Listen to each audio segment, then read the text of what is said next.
प्रिय साथियों नमस्कार। मैं जसवंत सिंह कैलासिया। हमारी YouTube चैनल पाराद लोकतंत्र का अंकुरण में आपका स्वागत है। हम दीगर सोशल मीडिया प्लेटफॉर्म पर भी उपलब्ध हैं। कृपया डिस्क्रिप्शन में जाकर इसका विवरण आप देख सकते हैं। जैसा कि आपको ज्ञात है, हम एक आलेख को एक सीरीज के रूप में आपके सामने प्रस्तुत कर रहे हैं। इस आलेख का हमने शीर्षक दिया है पाराद का विश्लेषण। खंड खंड भारत बराबर हिंदुत्व 100%, अखंड भारत बराबर हिंदुत्व 0%। इसके 2 एपिसोड हमने आपकी सेवा में प्रस्तुत किए हैं। इस आलेख का तीसरा खंड हम आपके सेवा में इस प्रकार से प्रस्तुत करते हैं। हमने पहले 2 ध्रुवों का जिक्र किया था और बताया था कि इनमें गैर सनातनियों, गैर चतुर्वर्णियों का जो पलड़ा भारी था, अर्थात 991 सीटें सदस्य संख्या, उसमें इस ध्रुव के शीर्ष नेता भी अंदर ही अंदर प्रसन्न नहीं थे। अतः इस वर्चस्व की लड़ाई में दोनों ध्रुवों या खेमे के शीर्ष सनातनियों, ब्राह्मणवादियों को बहुत चिंता थी कि अगर ये संख्या बल का नंबर गेम ऐसा ही रहता है तो वे शासक वर्ग नहीं रह पाएंगे। अतः उन्होंने भारत शासन अधिनियम 1935 का इतना उग्र एवं हिंसक विरोध किया कि ये लागू ही नहीं हो पाया। सबसे महत्वपूर्ण एवं ध्यान देने वाली बात यह है कि उन दिनों की सामाजिक, सांस्कृतिक, आध्यात्मिक परिस्थितियों में चतुर्वर्णियों से भिन्न जितनी भी जातियां, जनसमूह, इथनिक समूह एवं संप्रदाय थे, उन सबका झुकाव एवं लगाव, अट्रैक्शन एंड एफिलिएशन उच्च जातियों, चतुर्वर्णियों की तरफ न होकर ब्रिटिश इंडिया के सबसे बड़े सांप्रदायिक धार्मिक समूह मुस्लिमों की तरफ था। इस अवस्था के लिए अनेक कारणों में से प्रमुख कारण सनातनियों, चतुर्वर्णियों की नस्लीय श्रेष्ठता, रेसिकल सुपीरियरिटी की भावना, जाति प्रथा एवं छुआछूत की प्रथा, जातिवाद एवं छुआछूत की प्रथा आदि थे। लेकिन उच्च जातियों, सवर्ण, सनातनी, चतुर्वर्णी विश्व स्तर पर हो रहे तेजी से बदलाव के कारण ये जान गए थे कि अब आगे भारत को भी अंग्रेजों के चले जाने के बाद वयस्क मताधिकार, एडल्ट फ्रेंचाइज के तहत लोकतांत्रिक संसदीय प्रणाली अपनाना होगा। और वे ये भी समझते थे कि इस प्रणाली में मत अर्थात वोट एवं हेड काउंट का बहुत बड़ा महत्व होता है। जैसा कि हमने पहले बताया है कि भारत शासन अधिनियम 1935 के कारण ब्रिटिश इंडिया की समाज 2 ध्रुवों, 2 खेमों, पोल्स में बढ़ गई थी। इन दोनों खेमों, पोल्स के खासकर कांग्रेसी खेमे के सनातनी, चतुर्वर्णी, ब्राह्मणवादी नेता ये भी जानते थे कि यदि स्पष्ट बहुमत के लिए भविष्य में गठबंधन एलायंसेस करने की आवश्यकता पड़ती है तो निश्चय ही छोटे छोटे वर्ग समूहों की मुस्लिम समूह की ओर आकर्षित होने की संभावना प्रबल रहेंगी। ऐसा डर व चिंता सनातनियों, चतुर्वर्णियों, ब्राह्मणवादी नेताओं को, खासकर कांग्रेसी नेताओं को बहुत सता रही थी।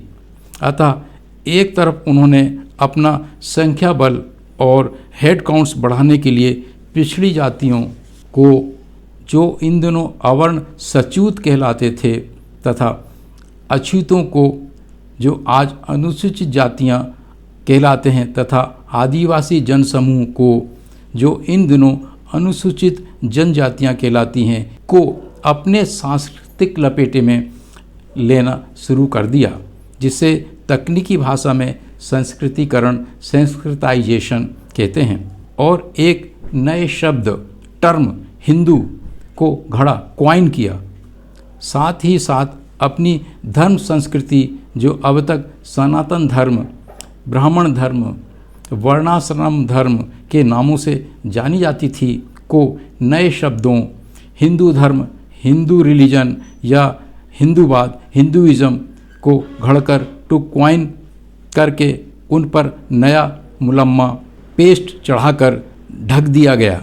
यहाँ स्मरण कराने वाली बात यह है कि ये शब्द सनातनियों, चतुर्वर्णियों, आर्यों के धर्म ग्रंथों में नहीं पाए जाते हैं। एक दिलचस्प तथ्य ये भी है कि ये हिंदू शब्द अरबी फारसी भाषा में पाया जाता है, जिसका अर्थ है चोर, लुटेरा, जीता गया।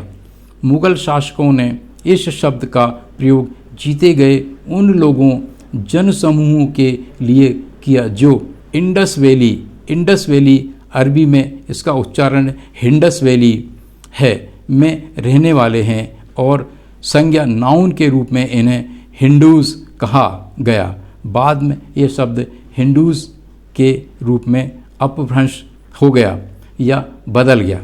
इस हिंदू धर्म के मुलम्मे, अगर इसे फंदा, ट्रैप भी कहें तो अतिशयोक्ति नहीं होगी, ने गजब का काम किया और पिछड़ी जातियों, अछूतों और आदिवासी समुदायों को अपने हिंदू लपेटे फंदे में लेना शुरू कर दिया और नारा लगाया, तुम भी हिंदू, हम भी हिंदू, गर्व से कहो हम हिंदू हैं इत्यादि की जय जयकार करना शुरू कर दिया, ताकि वे अपना हेड काउंट और संख्या बल बढ़ा सकें।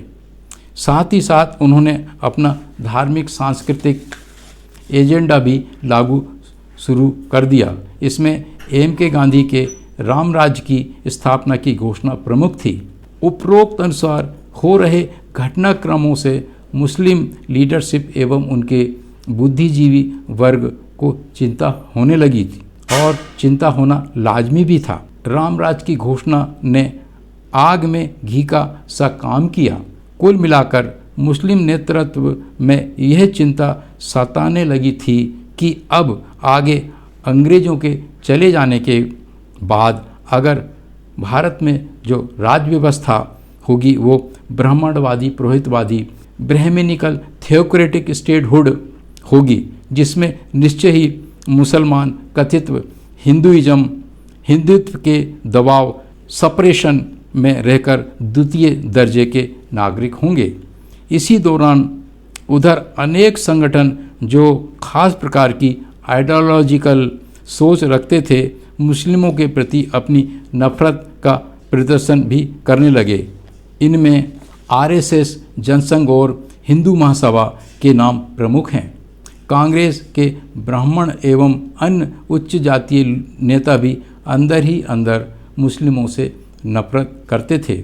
अब चूंकि अंग्रेज कांग्रेस को ही सत्ता का हस्तांतरण करने वाले थे, अतः सत्ता शक्ति का संतुलन अपने ही पक्ष में रखने की महत्वाकांक्षा ने कांग्रेस के नेताओं ने मुस्लिम नेतृत्व की उपेक्षा करना शुरू कर दिया। पार्टी संगठन में मुस्लिम नेतृत्व की उपेक्षा की जाने लगी। उनके साथ भेदभाव भी किया जाने लगा। निराश होकर मुस्लिम नेताओं ने इन सब बातों के विषय में गवर्नर जनरल से शिकायतें भी की थीं, लेकिन इन शिकायतों पर गवर्नर जनरल ने कोई ध्यान नहीं दिया, क्योंकि वे सत्ता हस्तांतरण की प्रक्रिया में बहुत व्यस्त थे और उनका इन बातों पर ध्यान केंद्रित था। कांग्रेस पार्टी के भेदभावपूर्ण रवैये तथा RSS के मुस्लिमों के प्रति नफरत ने देश में कुछ ऐसा माहौल पैदा किया जिससे विवश हो मुस्लिम नेताओं ने अपने लिए अलग से देश स्टेट की मांग पेश कर दी। वामसेप के वामन मेश्राम जी ने दस्तावेजी सबूतों के साथ ये बात कही है कि ऊपर से तो ब्राह्मणवादी कांग्रेस नेतृत्व खासकर M.K. गांधी भारत विभाजन के विरुद्ध थे, लेकिन अंदर ही अंदर चाहते थे कि अगर उन्हें भारत के 85% से अधिक मूल निवासियों पर अपना एकाधिकार सत्ता स्थापित करना है तो मुस्लिमों को पृथक करना अनिवार्य होगा। अतः उन्होंने पाकिस्तान बनाने के प्रस्ताव को भारी बहुमत से पारित कर आधिकारिक रूप से इसकी स्वीकृति दे दी। इस प्रकार शेष भारत में ब्राह्मणवादी पुरोहितवादी राज्य व्यवस्था की स्थापना की नींव फाउंडेशन रख दी गई। फिर कांग्रेस के पुत्र आरएसएस ने इस नींव पर गोपनीय तरीके से 60 वर्षों तक मेहनत करके प्लिंथ खड़ी कर दी और फिर कांग्रेस के पुत्र आरएसएस की संतानों अर्थात कांग्रेस के नाती पोतों ने अर्थात बीजेपी, बजरंग दल, विश्व हिंदू परिषद, सनातनी धर्म संसद ने मिलकर इस प्लिंथ पर भवन ही खड़ा कर दिया। इस ब्राह्मणवादी पुरोहितवादी राज्य व्यवस्था के भवन के ड्राइंग, एस्टीमेट एवं बजट का काम भारतीय न्याय व्यवस्था ने बड़ी चतुराई से कर दिया। ये सब बातें इतिहास में दर्ज हैं और वैज्ञानिक तार्किक दृष्टिकोण से अध्ययन करने पर स्वयं सिद्ध हो जाती हैं। प्रिय साथियों, इस आलेख का तीसरा खंड यहीं समाप्त होता है। हमारे साथ बने रहने के लिए और हमारे इस वीडियो को देखने के लिए बहुत बहुत धन्यवाद। अगर आपको प्रतीत होता है कि हमारी इस चैनल में आमूल रूप से कुछ गंभीर विषयों पे हम लोग चर्चा करते हैं, कुछ ऐतिहासिक अनकहे तथ्यों को उजागर करते हैं, तो आप कृपया हमारी इस चैनल को सब्सक्राइब करें, शेयर करें और लाइक करने का कष्ट करें। हमारे साथ बने रहने और पूरा वीडियो देखने के लिए बहुत बहुत धन्यवाद। नमस्कार।